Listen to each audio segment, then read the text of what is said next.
Good afternoon, everyone. We're getting started just a minute behind. I have a tornado siren going off, but I do believe it is practice. So we'll give it a moment for people to, yep, there it's dying down. I don't know if anybody could hear that, but we'll give you a moment to get on the webinar.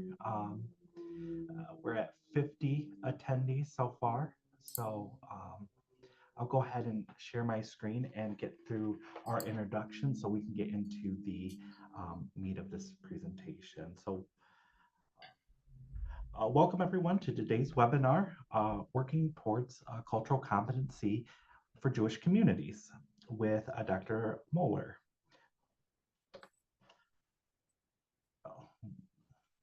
This webinar is co-sponsored by the Great Lakes Mental Health Technology Transfer Center and SAMHSA. The Great Lakes ATTC, MHTTC, and PTTC are funded by SAMHSA under the following cooperative agreements. The opinions expressed in this webinar are the views of the speaker and do not reflect the official position of the Department of Health and Human Services and SAMHSA. The MHTTC network believes that words matter and uses affirming, respectful, and recovery-oriented language in all activities. For more upcoming events and information, please follow the Great Lakes MHTTC on social media or visit their website, and I'll be putting those in the chat here.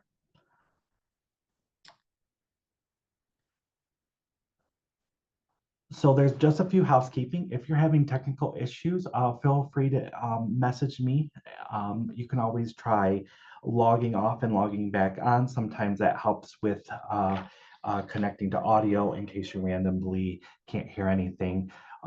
If you have questions for the speaker, you can put those in the Q&A. We will be trying to get those throughout the presentation. So I see someone is already using the Q&A, and I will answer that shortly. You can use live transcription for this webinar. It is being recorded, and at the end of the session, you'll be automatically redirected to a brief survey, which I will post that link in the chat at the end, towards the end of our webinar today. If you're requesting CEUs, we have those approved for Ohio social workers, counselors, and SUD professionals. You'll need to attend the full session to receive those CEU certificates, and that it's for anybody who requested it, because I know some people can still use those. You'll receive those within 2 weeks by email following this presentation. So we're so glad to welcome Dr. Moeller. He's a licensed clinical psychologist specializing in cross-cultural fatherhood parenting, couples, family, and group therapy, and paternal mental health. He is an attending psychologist at Montefiore Medical Center and associate professor in the Department of Psychiatry and Behavioral Sciences at Albert Einstein College of Medicine. Dr. Moeller is currently the associate program director of Montefiore's Supporting Healthy Relationships and Hero Dads programs. These are two family strengthening programs funded by the Administration for Children and Families Office of Family Assistance, Healthy Marriage, and Responsible Fatherhood grants. He is also the co-founder of the Association of Orthodox Jewish Psychologists. Over the past decade, he has been conducting and presenting fatherhood and relationship education research and has been providing clinical services for fathers and families from diverse backgrounds. Dr. Moeller received his bachelor's degree in psychology from Queens College and his master's and doctoral degrees in clinical psychology from Delphi University, Gordon F. Drenner School of Psychology. He also received his first Talmudic degree from, you'll have to pronounce this, Dr. Moeller. But he has specialized training in psychodynamic therapy, emotionally focused couples therapy, and Gottman methods couple therapy, and is a certified Prep 8.0 nurturing fathers and 24/7 dad facilitator. Outside of work, he enjoys playing piano, spending time outdoors, reading, cooking, painting, and spending time with his family. Dr. Moeller and his wife live in Stony Point, New York, with their 3 children. Thank you so much for being here today with us. We're looking forward to your presentation. Thank you so much for that introduction. Sorry, looked like it was very long, but I appreciate it.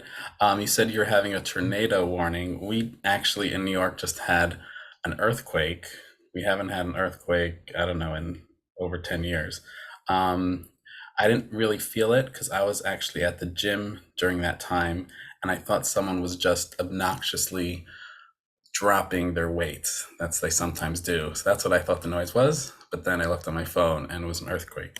So, anyways, good afternoon, everyone.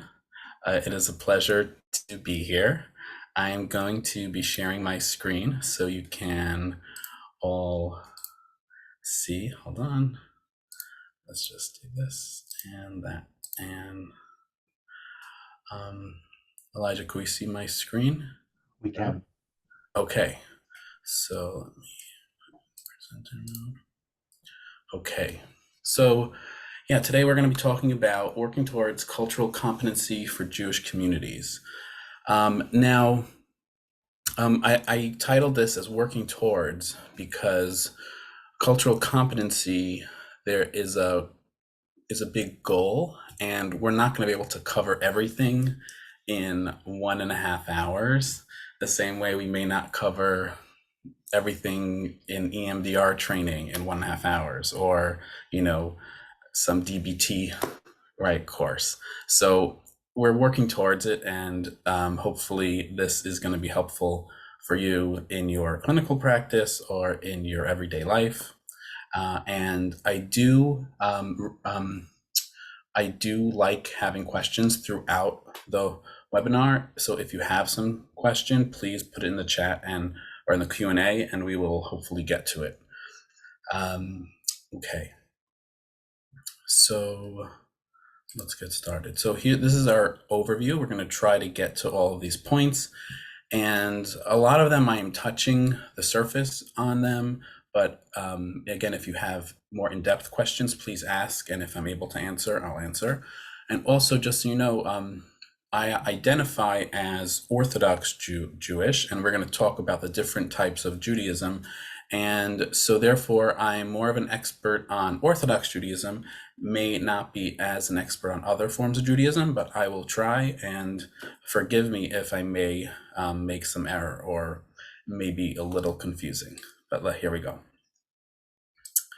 So I just wanted to introduce the presentation with a definition of cultural competency, so we know what we're trying to achieve here.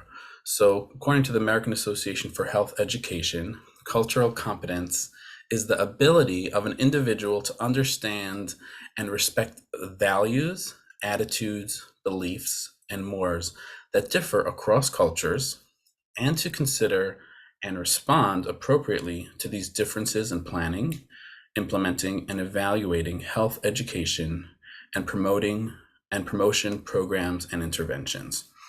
So I imagine a lot of the folks here are mental health professionals, I believe. So obviously, this applies to all cultures and all of our patients or clients that we work with.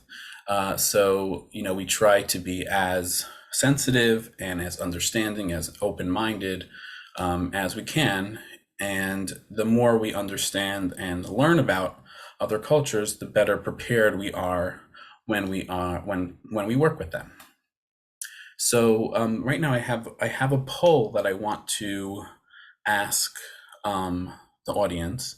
If you can answer, right, the question is, how familiar are you with the Jewish culture in general? And let's see where we go.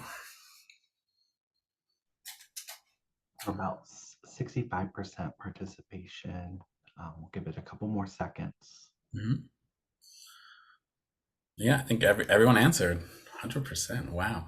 Okay, so we got, so you have to share. So I share the results, or you do that, Elijah? I did it. Okay, great.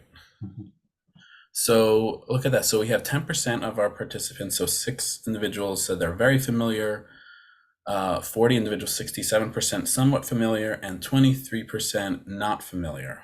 Okay, so I'm glad that you all joined here. So hopefully for those who are very familiar, what I convey here is correct. And if something I may make an error, you can chime in. If those that are somewhat familiar, I'm glad that hopefully I can make you maybe a little bit more familiar. And for those who are not familiar, hopefully this will be a nice introduction to these ideas. Okay. So let's move on. Okay. So to get us started,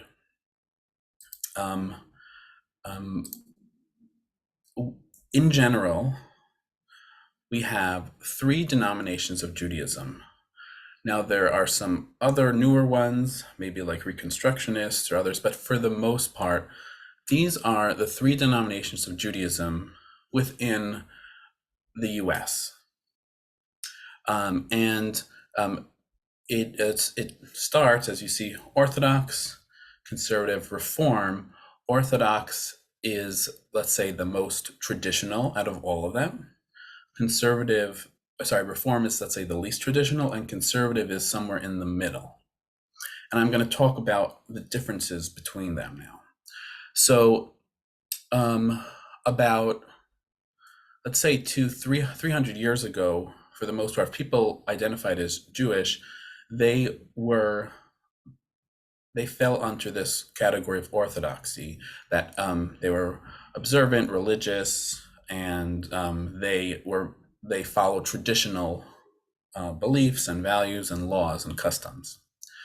Around in the 1800s or so, after the Enlightenment movement in Europe, there became a rising of the Reform movement, where they wanted to change some of the, let's say, the practices, the laws, and it started in Germany for the most part, and as they went on, their philosophy was that in the new times, in the current times, you don't necessarily have to adhere to the mainstream laws of Judaism, and you can incorporate whatever you would like to within certain guidelines. There is one major philosophy and value that Reform Jews stand by, which is called Tikkun Olam, which means fixing the world. And so a lot of Jews who identify as Reform Jews, they have a passion to utilize this value in different forms of their life, whether it's helping others, whether it's charity, whether it's philanthropy, things like that. And Reform Jews do also, that there are some that are more religious than others. Some come to, they may come to their temple at certain points during the year. They may have, Jewish weddings. Usually they also have Jewish names. In general, Reform Jews, they can take on a lot of what secular society may be doing or practicing, and they also intermarry outside of the Jewish faith, which is one of the main reasons why other sects within Judaism did not want to join their movement, because intermarriage was seen as one of the main issues. Now, if we move to conservative Judaism started in the 1900s and rose to peak around 1950s or so. And the major split between conservative Judaism and Orthodox Judaism was when the idea or the questions came about using electricity or driving cars to synagogue on the Sabbath. And we're going to talk about Sabbath and Shabbos later. And this sort of split the Orthodox movement and the conservative movement, because the conservative rabbis, they were under the impression, or their philosophy was that the law, Judaism law, is not necessarily guided by divine origin, and you can use the current times and society to help you guide what the laws should be for the current time. And so therefore they would change certain parts of the, let's say, the religious texts or the prayers, and also some of the laws that were traditionally followed by Jews. They wanted to apply it to the current times. Another big rift within the movement was in the 70s and 80s. Women started becoming rabbis, which was part of the egalitarian movement and providing equal rights and the civil rights movement. So that's another major distinction with conservative Judaism. Beforehand, they only allowed male rabbis.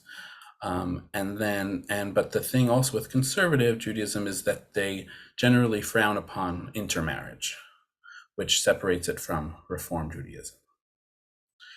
Again, I'm trying to make it as simple as possible, but there are a lot of different nuances that we can discuss. And then lastly, if we go to Orthodoxy, that is the most traditional.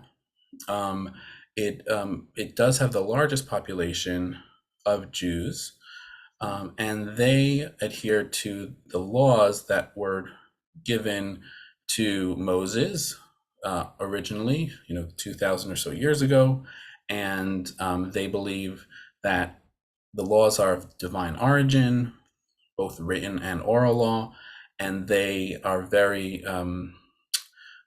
concerned and uphold the laws of the Sabbath and the festivals we'll talk about. They also are very adherent to kosher standards, which we'll talk about. Also, learning the Torah and other biblical and religious texts is an important part of everyday life. And also there are very specific laws regarding marriage and sex between a man and a woman, and we're going to talk about those as well. And another big thing is separate seating within places of worship. So many times you'll see in an Orthodox synagogue or temple, you will see that the men are on one side of a partition and the women are on another side.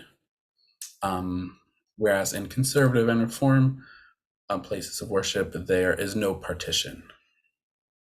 Sometimes they're sitting together, sometimes they may be sitting apart, but there's no partition. Okay, just opening the chat just to see. Okay, good. Hold on a second. Oh, thank you. Okay, someone added. Not all Reform Jews intermarry. Just to clarify, Reform Judaism is also egalitarian for men, women, and LGBTQIA plus Jews, and we'll talk about that as well. Thank you. Right, not all of them intermarry, but I believe that they don't. Correct me if I'm wrong. It's not as much of an issue compared to those in the conservative or Orthodox frame. Thank you for that. Okay, moving on. Now, I'm going to talk a lot more about Orthodox Judaism because that is what I'm most familiar with, but there are other values and beliefs you'll see here that are that span all the spectrums of Judaism. So within Orthodox Judaism, there are many different subgroups and subtypes.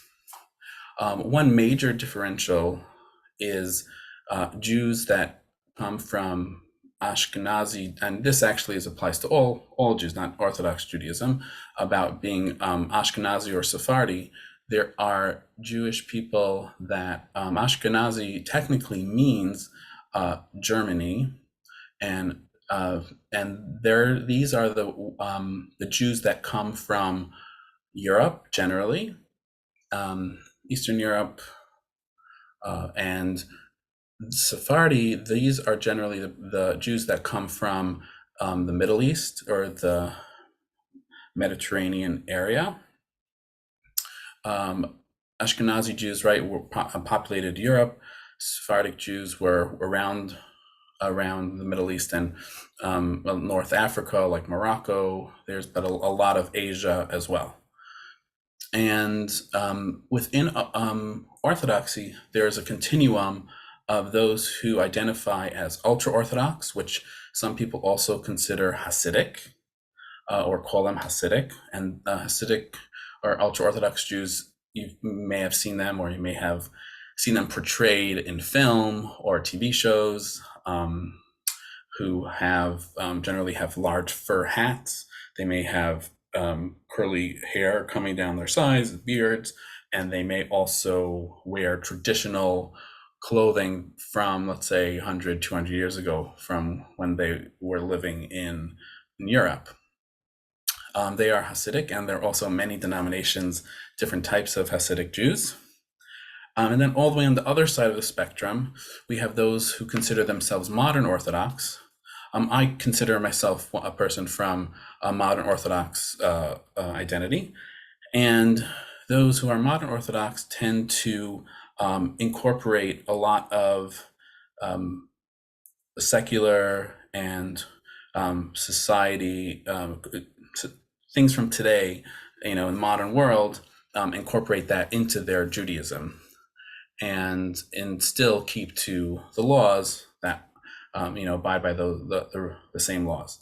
And many times ultra-Orthodox Jews, they are very insular. They keep to themselves. They have their own communities in which they have all their stores and their schools. Everything is kept within the community. And it is very difficult also to get out of the community. And we'll talk about that later as one of the current issues that we are experiencing. And those in modern Orthodox communities, they are not as insular. They also need to have communities together. The reason is because on the Sabbath, we are unable to drive to shul or synagogue, and so therefore many times the communities need to be together in order for us to be able to have that walking distance to where we need to go, so they populate around each other. Another reason is because many times Orthodox Jews send their children to private Jewish schools, and you need to be in a community that has a private Jewish school if you want to send to one. Another thing, applies not just to Orthodox Judaism, but Judaism cuts across race and nationalities. We have Black Jews, we have brown Jews, we have Asian Jews. It's not just the Eastern European or white Jews that most people think about. There are Jews all over the world, and Judaism, since it's a religion, it cuts across all these ethnic groups.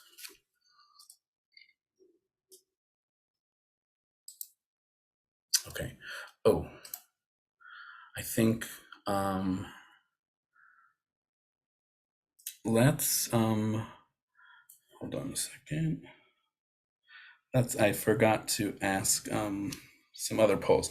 Let's do Elijah, the second poll.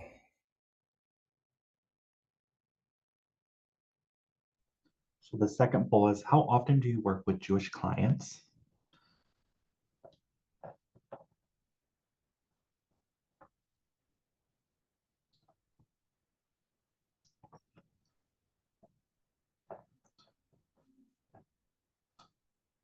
So we got some very often, somewhat, never. Probably the largest category is not very often. Not very often. Okay. So we'll share those results. Oh yeah, we'll share those results. And we have some that say never. So between Not very often and never, right? So about 85%, 80% or so. Okay, let's do the next question also. Oh, that's a good, yeah. How often do you work with Orthodox Jewish clients? It's a little different.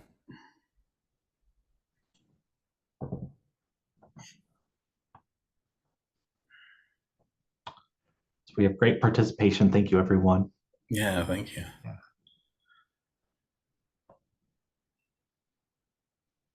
Okay, so we have about 10% who have work with either very often or somewhat often. A vast majority, 65%, never work with Orthodox Jewish clients, and then we have some that are not very often. Okay, that's super helpful for me to know. So, really, if you have more questions about any of this, please let me know. And okay, and our final question for now, we'll have one more later, but let's do, yeah. What percentage of the world's population is comprised of Jews? What do you guys think?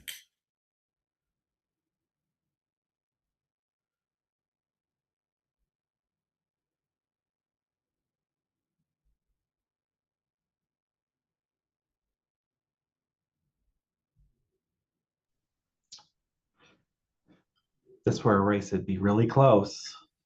Well, let's see. We'll go and share those results. Okay, let's share these results. This is very fascinating. So 18%, 18% of people said 0.2%, 22% said 5, 31 said 8, and 29 said 12. So about so at least 5%. So let's say Jewish population is at least 5%. We have about 80% of youth believe that at least 5% is made up of Jews are made up the world population. So actually the correct answer is the last one.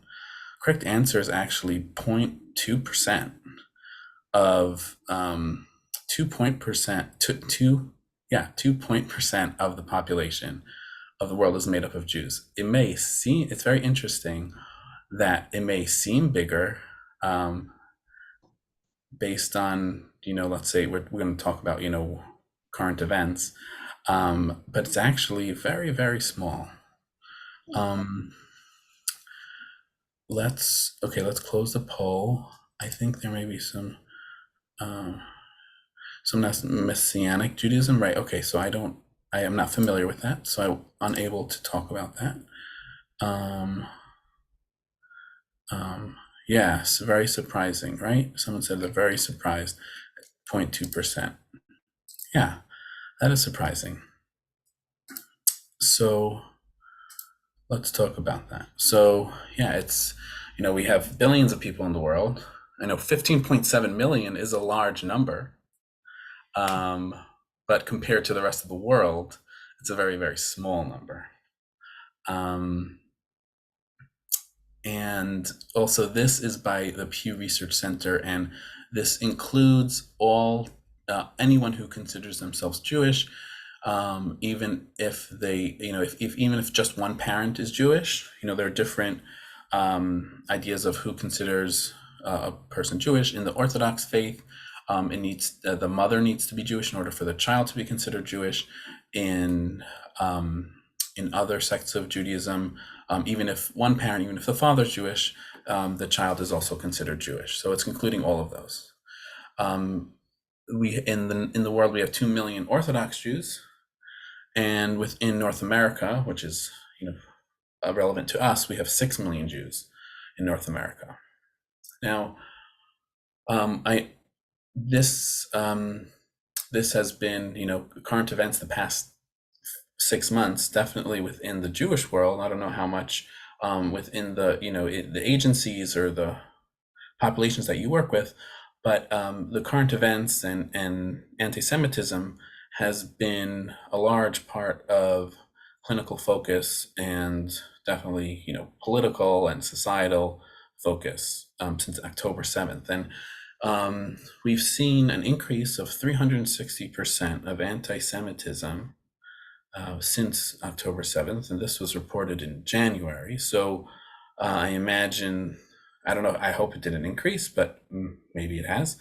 Between October 7th and January 7th, so that's just October, November, so it's like 3 months, right? We have over 3,000 different anti-Semitic incidents. In a poll, American Jews have said 90% of American Jews, so like 6 million, so several million would think that, right, that they've seen a rise in anti-Semitism since October 7th. And also because of this, the Jewish schools have increased their security by 47%. And wait, someone asked what happened on October 7th. Okay. Right, Hamas terrorist attack. Okay, for those who don't know, another question, right? Is it the religion or the ethnicity? We're talking about religion, right? Judaism is a religion, right? It cuts across ethnicities. The Hamas terrorist attack that happened in Israel, where many Jews were murdered, and it started the war that's happening now in Israel, between Israel and Hamas within Gaza. Unfortunately, there's a lot of death, extraordinary numbers, and it's been a really, really horrible time for everyone involved. And it's just a really awful time to be living through this. I'm not going to focus so much on that because that's not the point of this talk. The point of talk is just to be aware of this culture. The anti-Semitism, though, that we're seeing now, so the stuff that is incidents that are happening in Israel, has made its way towards other parts of the world, wherever Jews are, and many Jews feel threatened or feel somewhat scared, which is like reminiscent to some of the times, before the Holocaust. My grandparents all immigrated from Germany. They experienced Kristallnacht, which happened, I think, in 1933 or so, maybe 1939. I'm not sure exactly that date, but it was a very, very scary time, and the Jews then had to wear, Jewish stars. They were identified, and there was a lot of hate towards them. And right, everyone knows like the Holocaust and what happened there. My mother's father was in hiding for 6 years throughout the Holocaust. And some of their family members, they died in the concentration camps. And nowadays, what reminded me, like I always wear a yarmulke, it's called, or a kippah. Generally, Orthodox Jews wear this throughout the day. Other Jewish faiths, they may wear it only when they're making blessings or in the synagogue or temple. But since then, I've actually wore a baseball cap when I'm in public because there sometimes may be threats. And if I'm by myself, I want to make sure I'm safe. I'm a father. I have 3 kids. You want to make sure it's not just me. We're talking about family. So I have to take precautions. I don't want to have to do that. But since October 7th, I have been doing that because you never know what might happen.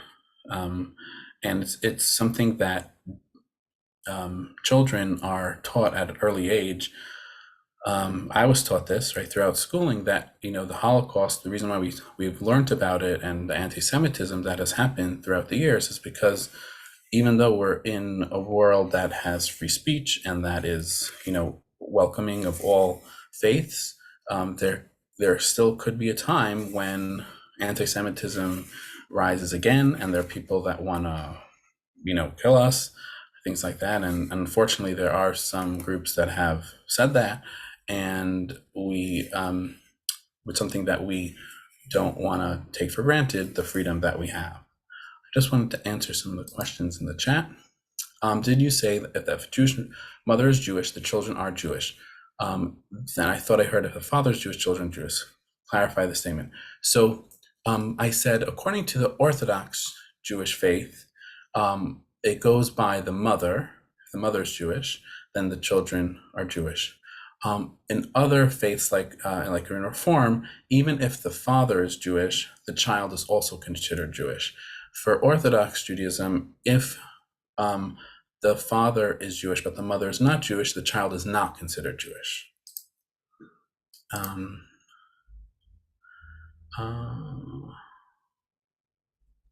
Dr. Moeller, Yes.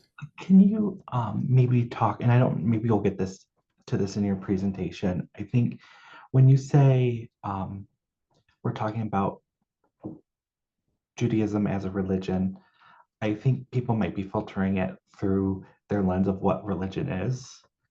And I think, from my understanding, especially with Orthodox Jews, religion is like life. While maybe there's some people who practice a religion, Oh, and that's like a part of their life. But with Judaism, it's more. Um, so it's a culture also, right? So Judaism is not just a religion, it's also a culture, right? And so it could also be, right, they also, being Jewish doesn't mean that you have to be religious also. A person doesn't have to follow the religion in order to be considered Jewish. Does that clarify, Elijah, or no? yeah, I think that's helpful. So Oh, here, so I wrote this here. Right. For all Jews, Judaism is part of their life, right? Judaism is ethno religion. Yeah. Okay.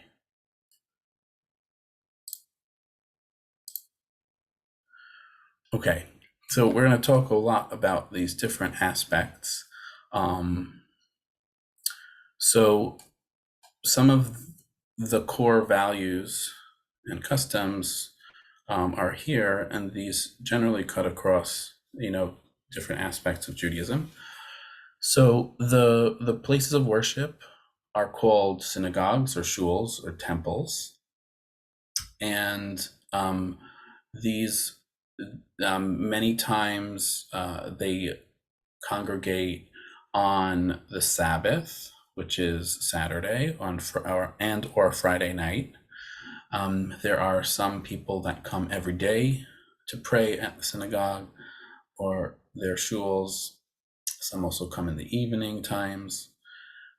It's a place of a community where people gather together, whether they engage in the prayer services or they're just there for the community, and because there are other things that happen in the synagogue. There are events, there are parties, celebrations, and so it's a place where the community comes together. That is sort of the center of a Jewish community, is the synagogue. There are within the synagogue, right? You have prayer books, and some synagogues have religious texts and different books. There are some synagogues that are more egalitarian. Even if they're Orthodox Jewish, they may consider this as egalitarian, where women also have certain roles within the prayer services. That's a large part of the Jewish community. Another large part is family life. I'm skipping that one for a second, just because it's another very core aspect of Jewish life is family. And children from a young age They see their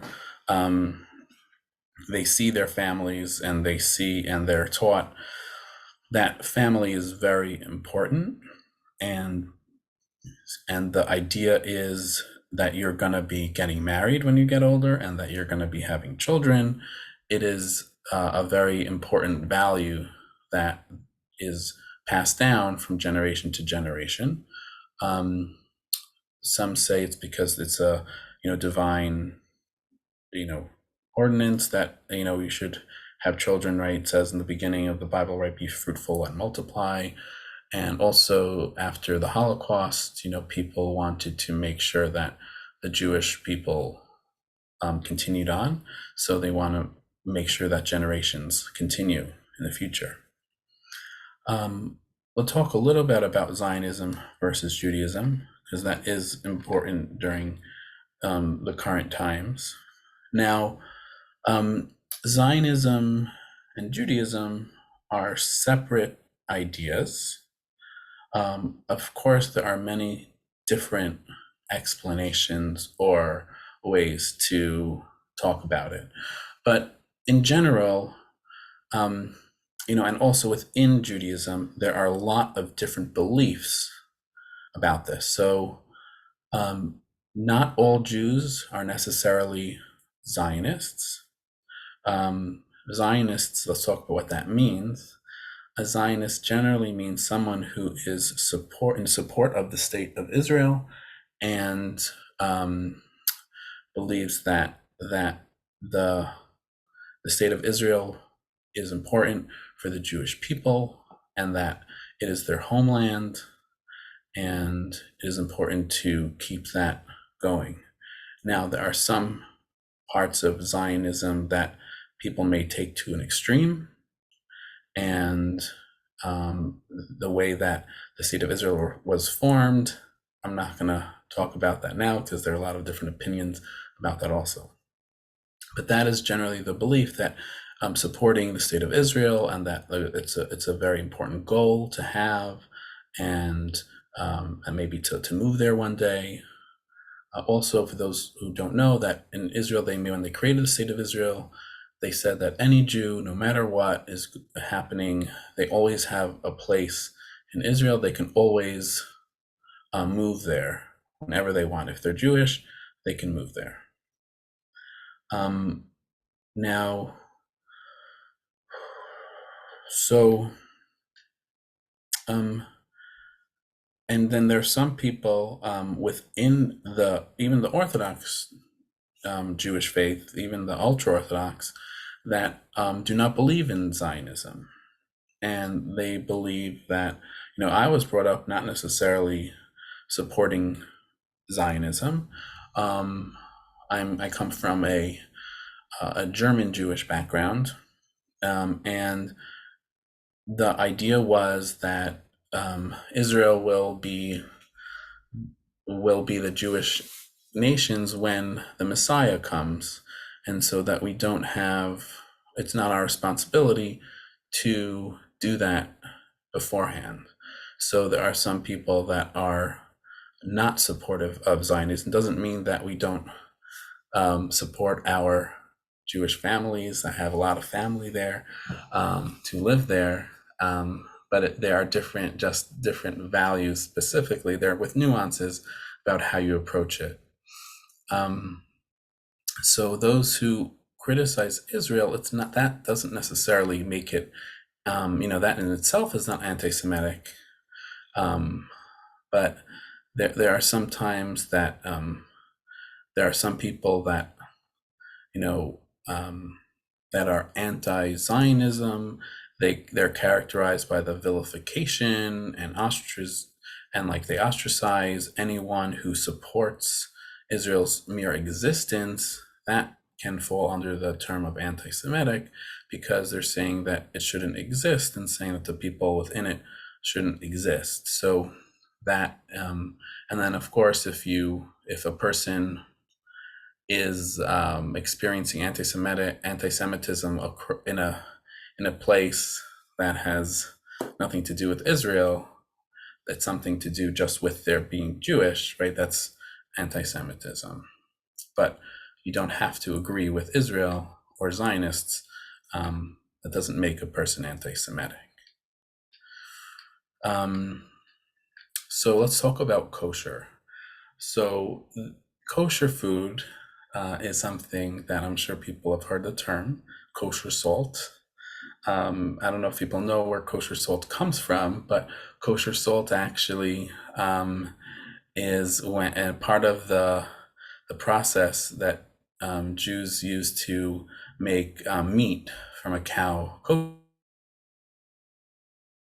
Kosher is, and the way that it comes out is they use kosher salt, and it removes all of the blood. And so that's why it's called kosher salt, because it actually is salt that makes something kosher. So within Reform, Conservative, and Orthodoxy, there are different levels of kosher, and what means kosher and what needs to be kosher, and how it is kosher. There is a misnomer that rabbis bless the food. That's not necessarily the case. Rabbis don't necessarily bless the food in order for it to be kosher. There are a few things that make something kosher or not kosher. Number one to remember is that there's a law not to eat meat, things that are meat or chicken, together with things that are dairy. So there's separate, you want to keep them separate. And there are also certain foods or certain animals that are kosher or not kosher. An example that everyone knows probably is pork. So pork is not kosher. Why is it not kosher? Because the Bible says, or the Torah says, that kosher animals are things that chew its cud, number one, and that have split hooves. Chewing its cud means that they regurgitate their food in their mouth a few times. So something like a cow does that. And they also have split hooves, so that is another symbol that makes them kosher. Now, pigs, they have split hooves, but they do not chew their cud, so therefore that makes it not kosher. A sheep is kosher. They have those qualities. Now, that is the food, and then based on, that's the meat I'm saying, and then you also have to slaughter it in a certain way that makes it kosher. They do it in a way that calms the animal down, and they do it in a very swift manner. So it needs to follow certain protocols. And there, the rabbi is there, and I think the rabbi does make a blessing on the slaughtering, but it's not that he's blessing the food necessarily. It is very easy in America to get kosher food. There are lots of different places that give their certifications. So the Orthodox Union is one of them. You'll see probably labels that have, I'm looking for something now that has a O and a U. Oh, I don't know if you guys can see. I'll show you a Kirkland water bottle that has this symbol right here. It has an O and a U. The U inside the O, that means Orthodox Union. And so that is certified kosher, even though water doesn't need to have a certification. Just like fruits and vegetables don't need to have a certification. There are other parts of vegetables that are sometimes a problem, or fruits that have bugs in them. We're not allowed to eat bugs, so that's also something that we need to be careful. You're very welcome about the kosher. Yes, if anyone has more questions, feel free. Right, bugs we're not allowed to eat. We have to either check for them or wash them very well. There are certain ways to remove them. So, and then also some people sometimes ask me, because they want to be able to, me to come to their house, or because I work in a non-Jewish world, and they said, oh, I want to share food with you. Of course, it's such a nice idea. I would love to. And they said, oh, this is kosher, I can make it for you, right? The answer is, unfortunately, since their kitchen is not kosher, what makes a kitchen not kosher? If they've cooked things that are not kosher before, right, then those pots and pans, let's say, also are not kosher, and so therefore their oven might not be kosher. So the preparation phase also needs to be in a kosher way. So that's that it gets complicated as well. Okay, talk about charity for a bit. I mean, I think that's something that is across religious groups, right? Charity is a very important aspect. Either teething, right? 10% of a person's paycheck, or giving to people who need it, like poor people, or people that don't have enough food or clothing, or there are a lot of different charity organizations in the Jewish world, whether it's helping sponsor children who need to go to schools, need to go to camps, helping them with food for the Sabbath. There are so many of these organizations, but it's a very important part. It's a very important part of the Jewish culture. Now, Jewish day schools and yeshiva. So, for many Jewish individuals, they attend Jewish day schools instead of public school. And during these, I attended these.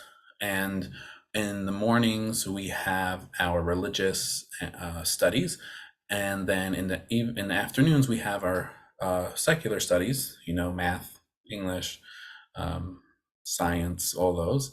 Our days are generally longer. In high school, I would get out, let's say, at 9 o'clock at night, because we had a lot of subjects to get through. So it could be very intense sometimes. But they're not all schools are like that. And then there's some Jews that maybe go to a public school, but they'll go to a Sunday school to learn their Jewish subjects, or learn, let's say, something, get ready for their bar or bat mitzvah. There are preparations for that, or learning some of the customs and the laws.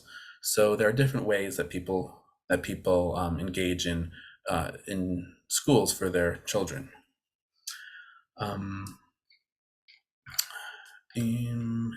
And then let's talk about, right. Oh, and also there are many Jewish day schools, the Orthodox Jewish day schools. Many of them are not co-ed. There are some that are co-ed, but many have separate boys schools and separate girl schools. I think similar to Catholic schools, they have like boy Catholic schools and girl Catholic schools. And then also after high school, a lot of individuals go on to continue their learning in the Jewish world. Let's say going to Israel. Some people go for a year, some people go for 3 years. And that's a very important part of their growth and development. So you can go to, okay, great question, eating at restaurants. So there are a lot of kosher restaurants that are out there, but generally these restaurants are within communities that have a lot of Jews. So when I was in Ohio, I'm not sure who's in Ohio here, but like Cleveland has a bunch. There's one really good one. There's a barbecue. Oh, I have to remember the name. Something barbecue. But as that opened up recently, in New York, there are plenty of Jewish kosher restaurants. In LA, there are plenty of them. In some places, like I'm going to Oklahoma City soon for training in 2 weeks. They don't really have much kosher there. They do have a Trader Joe's that I know, and Trader Joe's has a lot of kosher items, so I can go there. When I want to take staff out, I would take them to a kosher restaurant so that I can also eat with them, because they don't like when I'm not able to eat with them. But some people have different levels of adherence to kosher. So some people would, if let's say they go to a restaurant and they have salad, like they'll eat the salad and they consider that to be okay because it doesn't have any animal products in there. So everyone has their own personal levels of how they experience kosher.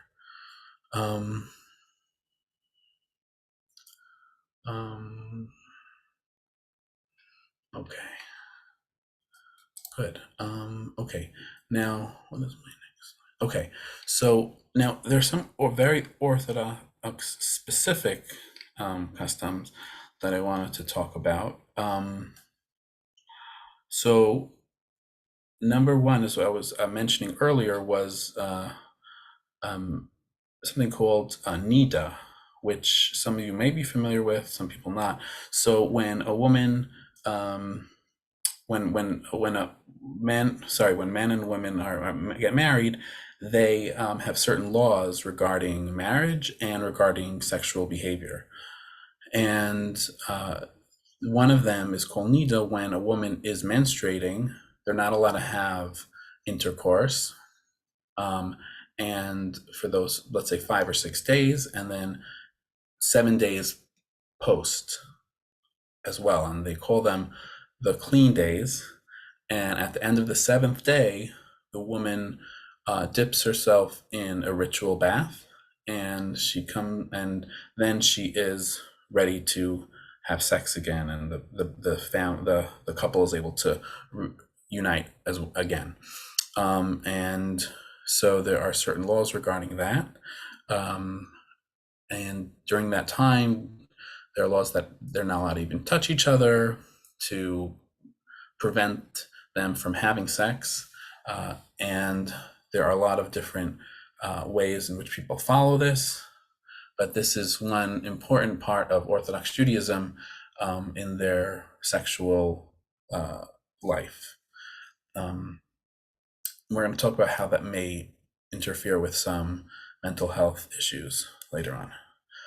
Another important aspect in the Jewish world is matchmaking. So it may not be so common in the modern Orthodox world, but definitely in the ultra-Orthodox world and things in between, matchmakers are very common in order for, we said family life is super important to get married. And so even at an early age, let's say, in the secular world, it's considered early, let's say 21, 22, 23, a man would start dating even early as 18, 19, a woman may start dating. And matchmakers are those who set up, I know this guy and he has a resume. I know this girl, she has a resume. Let's make it happen. Some people may be familiar with the show. I think it's called like Jewish Matchmakers. It's not totally honest. I've tried to watch it. I couldn't, after one episode, I couldn't do it. Just keep in mind that things that you see on TV and movies, they're not always accurate. Okay, and then also the Sabbath which is Shabbos, which is on Saturday, and holidays are very sacred, very important. During these times, we don't use electronics, we don't use phones, we don't drive cars, we don't do work. Generally, the day is spent, you go to synagogue like 2 or 3 times, and you have special meals, you have special foods that we eat, and we spend time with the family, and we rest and we recuperate. And I am so happy that I have this, because otherwise I would be on my phone or my laptop working 7 days a week. So now it's only 6 days a week. Some questions. What will happen to a Jewish person if you mistakenly eat non-kosher? I mean, mistakenly eat non-kosher, and you're not going to blow up. But so sometimes that might, that might happen. I'm mistakenly, like, I went to a cidery last year with my staff, and they said all the hard ciders are kosher. And at the end, when I was looking at them, actually one wasn't. And so, it happens. Is it possible to explain the rationale about these rules and practices? I don't have time to do that right now. Can a Jewish person work in a non-kosher restaurant? That is a very good question. Generally, a person is not allowed to mix meat and milk together. And so you're not allowed to cook like that, but there could be some things that you can cook that could be kosher within. Yeah, I think you can still find ways to work there. Do children from parents have to go through the matchmaking Jewish process, or can they marry whoever? No, they don't have to go through the matchmaking process. However, it's the parents may be very surprised, or maybe a little angry, or it depends on the family. But if they're able to find their own by themselves, I think that's a great thing. But it may be frowned upon in some families, in some circles. And a lot of families actually don't even use matchmakers. Okay, let's move on. We have some more stuff. to get to. Okay, let's talk a little about mental health and therapy. I think as in many traditional groups, the more traditional you are, the more stigma there is towards mental health. And the reason, you know, the reason being is because, you don't want to be different than others. You don't, also, they may not have as many resources. They're not familiar with this, right? They're not as familiar with the insular communities are not so familiar with the outside world. They may not have televisions. They may not hear about these things in the news. So there's a large stigma within the ultra-Orthodox community with mental health, and even in the more, maybe not as ultra-Orthodox, maybe more, in the middle of the road, still stigma. I know people who say like they don't believe in psychology or mental health, but I think you'll find that in other cultures. I mean, I find that when I work in the Bronx, in the South Bronx with a large Black and brown population, a large Latino population, and those who are very, let's say, Catholic, Latinos, they don't, they have very similar beliefs. Increase in, right, so since October 7th, there's been a significant increase in mental health needs, out of proportion. And I signed up for certain pro bono opportunities because people really needed the help here and in Israel, and there was an increase in in the outpouring of providers to provide for them, but it's still being processed and ongoing in my sessions with some of my clients, and definitely in Israel.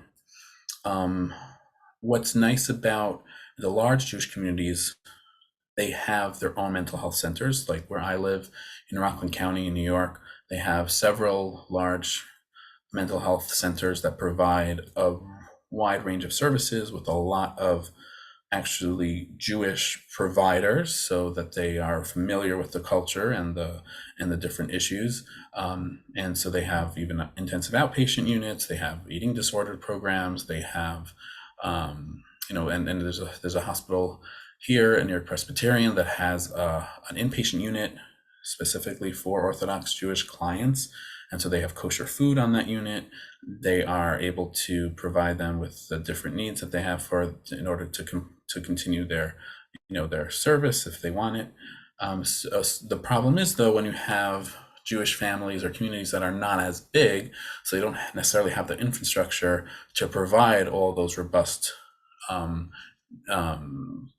needs, robust services, that is more difficult, and that's why it's important to have these types of presentations, so you're able to at least be exposed to some of these things and some of these ideas or values that may present to you when you meet them.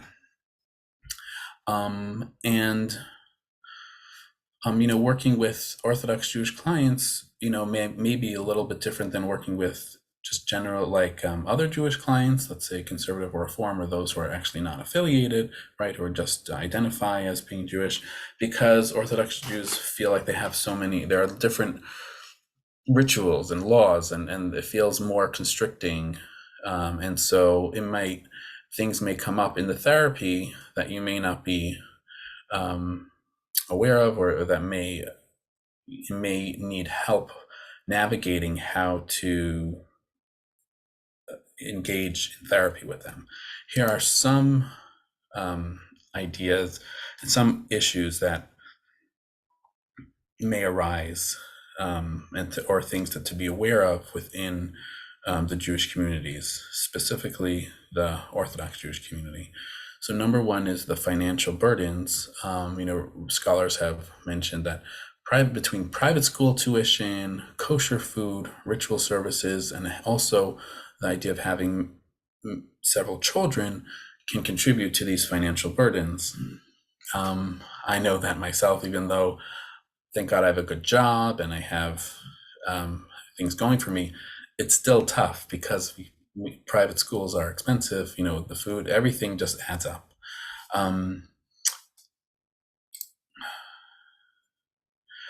Good question. So have you found that Jewish individuals are reluctant to share that they are Jewish? So are they reluctant to share that they are Jewish? So Um, Sometimes, so I have a chat. So I think Elijah mentioned I'm part of this organization called Association of Orthodox Jewish Psychologists, and so we have a chat together. And some of them say that those who don't wear kippahs or yarmulkes or women who may pass for not being not being Jewish, they have this question of, should I tell my clients that I'm Jewish or not? Should I say anything? Should I mention that? Especially during these times when people are coming into their practice and talking about October 7th and what's happening in Israel and the war. And so to disclose or not is a good question. Now, other individuals, will they say that they're Jewish? Not necessarily. If you ask them, there's some people that don't want to be Jewish, or some people don't care about it, or some people don't feel like it's an important part of their identity. There is some research that does that investigated, identity in the Jewish world in America, and a large portion of the participants said that they first identify as Jewish and second as American, which is similar to other subgroups within the United States. Okay.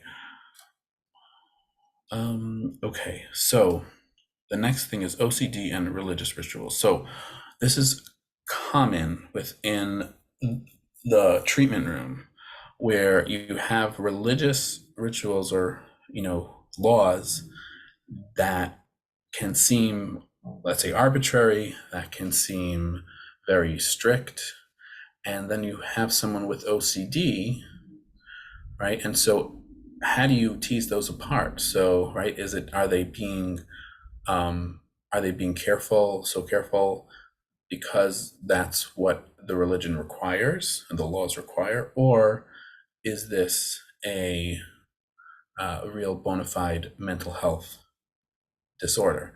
And so sometimes you may need to ask a rabbi for assistance to help understand this law or these rituals, and to tease apart whether this is normal for a person like this, or this falls into the category of OCD, right? Generally, I think if someone is washing their hands because they need to be clean, if they're washing for 30 minutes, I think you can on your own determine that this is an OCD issue.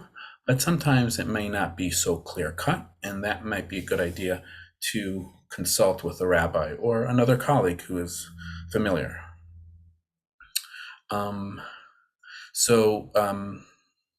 Now we have in the community now is, it's becoming more safe for individuals who identify as queer. However, it's taken the community, especially the Orthodox community, a very long time to come to any major help. I don't know why my landline is ringing. No one uses landlines anymore. I apologize about that. The reason why we have it is for our children, so if they need to reach us at some point, they can call us. Jews who, or at least Orthodox Jews who identify as queer or have gender identity questions, there can be a large cognitive dissonance. Hold on. No, I can't. Okay, I'm so sorry about that. There's a cognitive dissonance between their feelings of, their gender identity or their sexual identity, and being able to, remain within the community, but also embrace one's orientation, right? So it can be very, very challenging for them.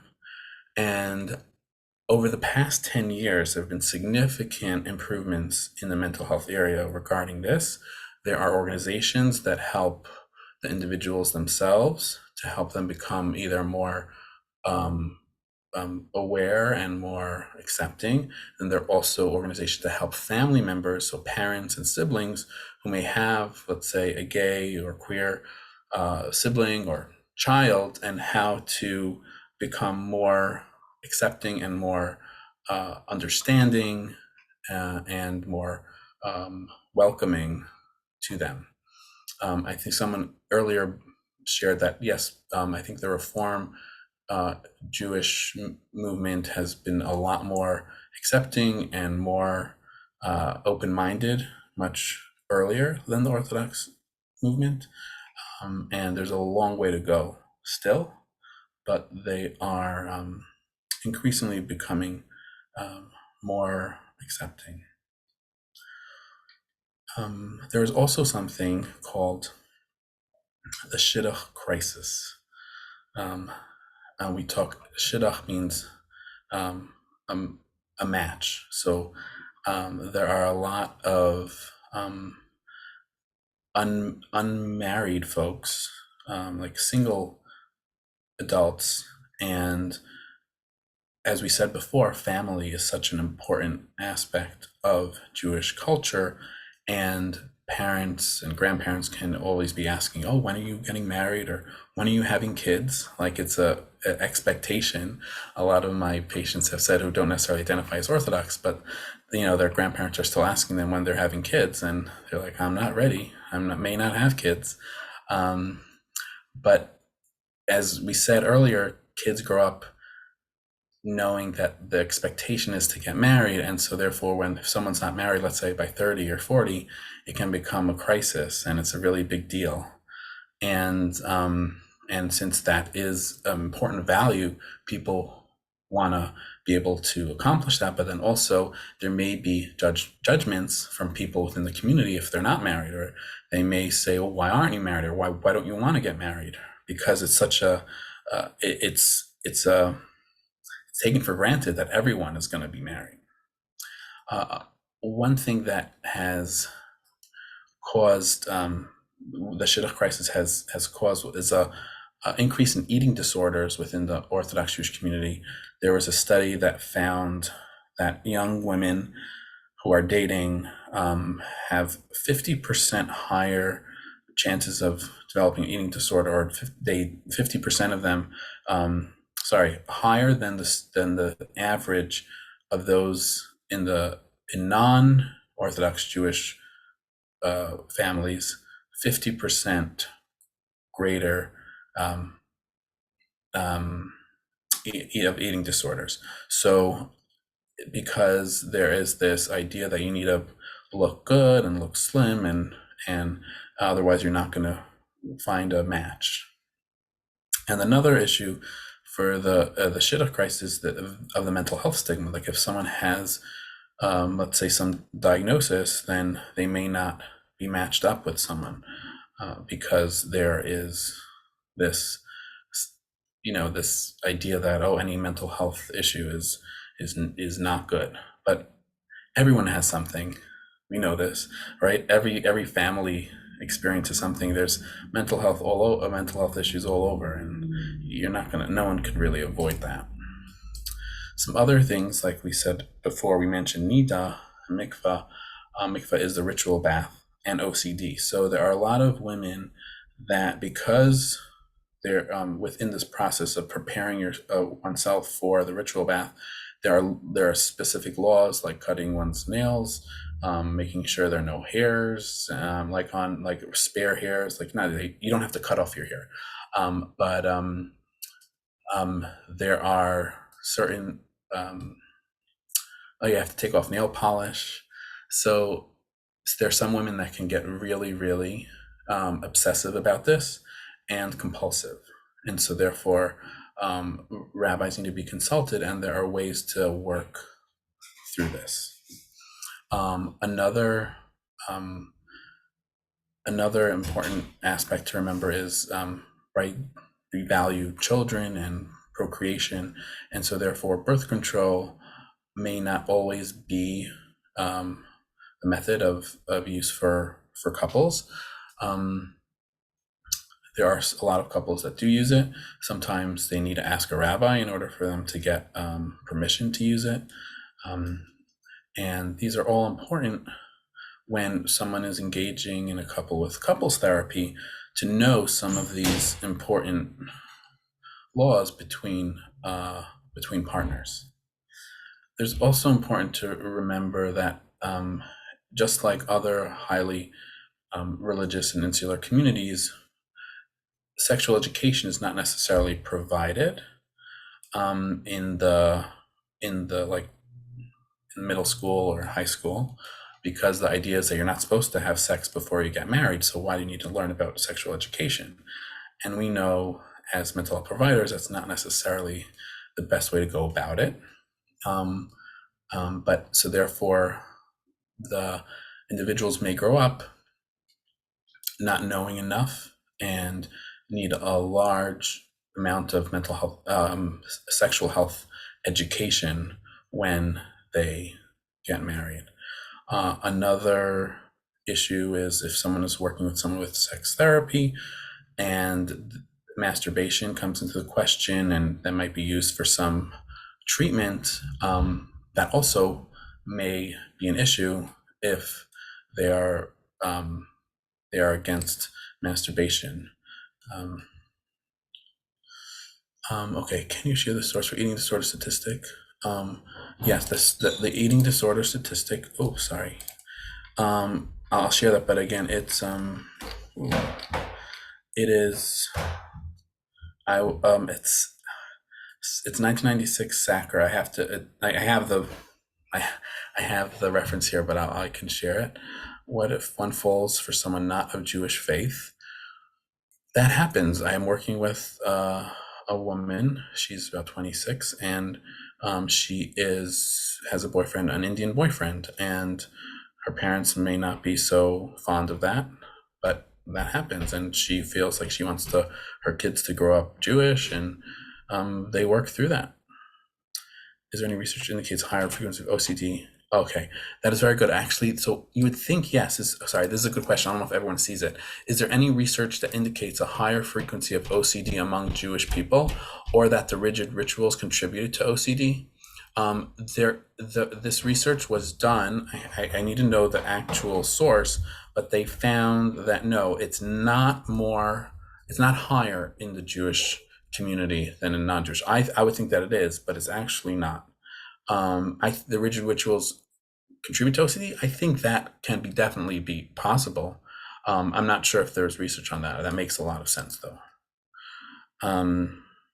Another important aspect that I don't have here as a bullet point, but is those who leave the faith, and that can be, and whether it's leaving the faith or they can move from one part of the religion of the continuum to another. Let's say someone who's very ultra Orthodox, they want to move out and move, let's say, to modern Orthodox. That can also be, for some people, that can be like, oh, they're leaving the faith, but they just don't want to be in that insular community anymore. So there are also organizations that help people transition to, let's say, secular life, because if someone grows up within an insular community that doesn't know anything about the outside world, will be at a loss for when they try to leave. So there are certain organizations that help those individuals transition to more secular lifestyles. And then the families that experience their children, it can be very shameful for them. They can feel very sad. They can feel angry. They may not talk to them anymore. It's quite it can be quite sad for some people who are not open-minded. But that is another, and there's actually a book called "Off the Derech," means off the way, like the way of life. Okay, let's check the time for a second. Okay, we're still good. Okay, I have 2 more slides, and then we're done. And if there are more questions, we can ask questions. Just about interventions in general, right? There are research that has shown that working with Jews and Orthodox Jews in particular, all modalities are helpful, and they work, whether it's dynamic ones, CBT-oriented ones. An important thing to remember, like I said before, is to either have a rabbi to consult or to ask your client or your patient for their rabbi's contact information if you have a question or if they want you to speak to their rabbi about a certain thing that you need more information about. It's important to have those contacts. Many times Jews or Orthodox Jews come to the treatment room or come to agencies based on word of mouth, or whether it's recommended by community leaders. In the very religious, ultra-Orthodox circles, sometimes some community leader might come along with them and take them there, because they don't do anything without that guidance. It's important, as we said, the reason why we're doing this talk is to understand the culture, but also I'm talking about things in generalities. That's a word. In general, and you need to understand their unique position wherever they identify within the religion or culture or ethnicity. How do they see themselves? What laws do they want to hold? What do they consider important? What are their values? So the same way, like if I am working with an Orthodox Jewish person, even though I know the culture and religion, I still need to ask them to clarify what they mean, because my position or my values are not the same as theirs necessarily. So I need to clarify that as well. It actually sometimes can be more harmful or more delicate for someone who is part of the culture, because they may make assumptions based on their own perspective. And within the Orthodox world, a lot of patients may prefer their therapist to be of the same gender. They may not feel comfortable with someone from the opposite gender, or they have there's certain laws that a person is not allowed to be secluded in a room with a person of the opposite gender who is not one of their immediate family members. And so therefore, if the room doesn't have a window, or someone can't come in, so they may be very uncomfortable, and so therefore they may ask for a therapist of the same gender. Elijah, is there time for our last poll, if you have it? If we're able to. Yeah, let me pull it up. Okay, thanks. So this is a poll where you type an answer, but the question is, what stereotypes of Jews have you heard? And you could say 1 or 2, and I won't be offended. Don't worry, this is not about being offended. It's about learning and education. So that's fine.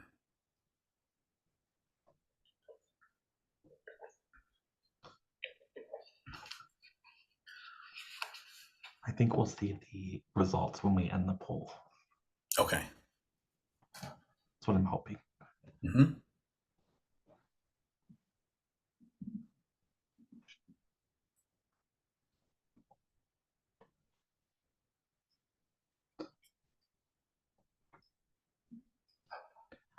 Yeah, great participation on this one. Thank you. I know this one is a little more difficult because it's not just selecting, you actually have to type something. But doing great.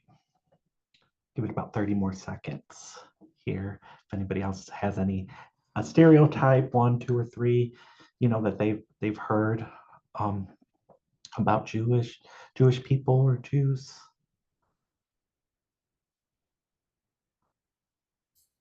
Okay, let's see. About half answered. I don't want to make people respond if they don't want to. Share results. Oh, okay, let me see this. Can we see them? I cannot. Where they went. Oh, okay. I'll look for them. They might be on the back end. Okay. Well, maybe someone can put some in the Q&A or the regular chat. Can they do that? Yeah, they can do that as well. Yeah. And I'll read them. Put it in, Well, if you guys can open your chat and put them. You want to see your answer? Yeah, I can't see anyone's answer. So if you could just put in the chat, the regular chat, um, maybe what you said, and then I'll look at those. Um, well educated, okay, is one. Okay, highly educated, successful, cheap, very good. Total that good with money. Okay, um, good with money. Um, we have greedy, Sexually perverse, um, financial stereotypes, good with money, stingy, right? Wealthy, successful. Okay, they're all right, well educated. usually doctors or lawyers, very strict, don't like to spend money, Financially savvy, penny pinchers. wealthy, loud. Oh, loud, big nose, nose. Actually, there is a Jewish like the hook nose. I think I have a hook nose. Wealthy, thrifty, wealthy, um, secretly controlling the world. Yes, that is a very good one. Concerned with social justice. Is that a bad one? Usually, um, okay, the men are sensitive, powerful in the business world, mean. patriarchal society, racist. Oh, you're racist. Okay. Matriarchal society. Oh, it's actually usually Judaism is seen as a patriarchal society. It depends if Orthodox or not have lived near synagogue, very strict and judgmental. Okay, all Jewish men are uncircumcised. Oh, actually the opposite. Okay, all Jewish men are actually circumcised. All Jews are roughly all Jews live in the same community. They own Brooklyn. Oh, I love that. Two sinks for kosher. That is true. It's not a stereotype. That actually is true. Two sinks for kosher. They have that. Highly successful and stand together and strict laws. It's great. So a lot of them are are similar. So some of these are true, right? Like the two sinks for kosher, because you have a sink for dairy and a sink for meat. We actually have in my kitchen we have it split. We have like one faucet, but two sides. Um, so highly successful. So I think regarding to dishwasher for course, yeah, we just have one, and I just use it for the meat. So I'm just gonna close. You could answer more, but I just want to continue. So yeah, I put some of them that you guys have said, and so they are very they're very renowned. Um, and so I think the idea of Jews are greedy or stingy, I think it can come from yes, the value of money, but I think as we said before, there are a lot of financial burdens that Jews have that some people may not be familiar with, and so therefore they do need to be careful because there are a lot of expenses that they have. Um, but there are a lot of Jews that give so much charity, and most give 10% of their of their money. Right, so right, they control the world, right? They secretly control the world. We saw that they have too much power, or like they have a lot of influence on things, and so it's about making generalizations, right? So like it could be that you see that three of them are Jews, and you make the generalization. And as it's so interesting, as we said before, that Jews make up of 0.2% of the population, and to think that they have all this power and control, can, I guess if you think about it, it can seem silly. There are some that say the Holocaust never happened, and I think it doesn't sound like anyone wrote that here. Um, but I've heard firsthand stories from many people, so I know that is not true. And blood libels has happened not recently, but in the past. Have happened to my great grandparents, where I just end with this story, where my they accused in Germany, they accused my grandfather of killing a non-Jewish child and using the blood for matzos on Passover. Passover is actually coming up within the next few weeks, and so they accused him of that. and brought him to trial. And because they said what date it happened, and his wife, so my great grandmother, remembered dates really well, and she remembered on that date they were actually at a funeral for a friend or family member, and because Germans keep good records and they document everything, they actually looked it up and they saw that, oh yeah, he was at this at the funeral at that time, so he couldn't have done this. But unfortunately, that has happened many times in the past, over the centuries. Um, anyways, everyone, thank you so much for coming and attending and participating. You have great questions. There's an evaluation in the chat. If you can please fill that out. And it was a pleasure, and I'll give it over to Elijah. Great. Thank you so much, Dr. Moeller. This was a really helpful, really insightful presentation. I know a lot of people have already said they really enjoyed it. Great information. Thank you for taking the time to be here. And we will let you all go. Please fill out the evaluation. And just again, thank you very much, Dr. Moeller. Very welcome. Take care, everyone. Bye, everyone. Have a wonderful day and a great weekend.